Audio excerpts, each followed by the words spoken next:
je vais peut-être jouer un rôle de chieuse, mais après tout, c'est une constante. Il y a beaucoup de choses qui me plaisent et des garde-fous que je souhaite mettre. Et autant en profiter, c'est le moment. J'ai cru lire dans certains textes qu'il y avait d'un côté les universitaires et d'un côté les militants, et que c'était distingué. Je considère que vous êtes universitaire et militant, militanteux aussi, et qu'il n'y a pas à faire de distinction. Si j'insiste, c'est parce que attention à la tentation du sauveur. J'ai eu l'habitude de dire quand j'étais députée que j'allais parler à la place de ceux qui ne peuvent pas. Mon Dieu, quelle prétention! Quelle prétention j'ai pu avoir. Les gens, ils se débrouillent tout seuls. Ils savent parler. Après, il faut créer le contexte, il faut leur laisser la parole et surtout, il faut les écouter quand ils le font. C'est pour ça que je rebondis sur ce que disait Emma, qui est essentiel, je considère, aujourd'hui. L'autogestion.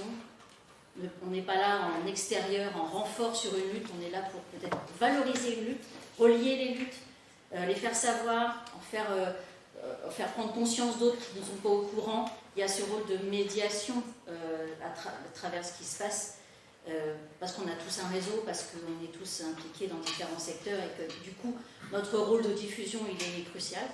Par contre, aller apporter la bonne parole quelque part, j'espère pas.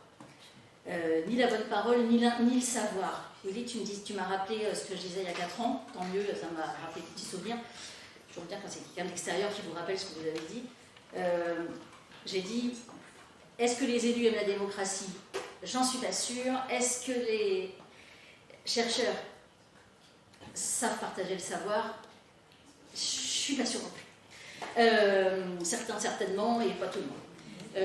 Rester dans l'entre-soi, ça n'a jamais rien fait à avancer dans les luttes.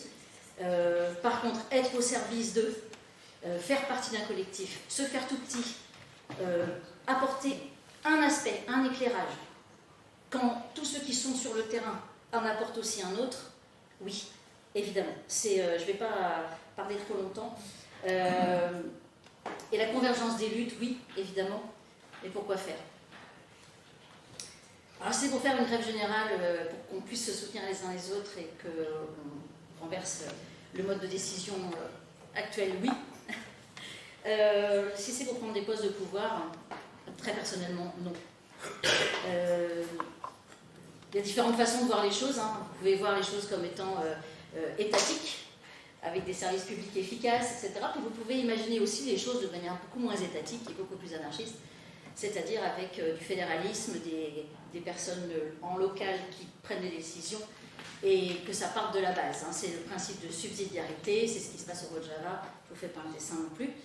Donc on est dans un mélange, on est dans un bouillonnement avec pas mal de gens qui sont déjà dans les luttes et puis d'autres qui les éclairent, les documentent, en font des thèses et des doctorats et des HDR et des tout ce que vous voulez. Et c'est passionnant et c'est important et c'est complémentaire. Mais ne jamais faire à la place d'eux et rester à sa place. Et c'est comme ça que ça marchera. Et je vous assure d'une chose, c'est que les jeunes ne nous ont pas attendus pour avancer. Ni les jeunes ni les moins jeunes. Que l'urgence climatique dont Gaël parlait, ils en sont bien tous conscients.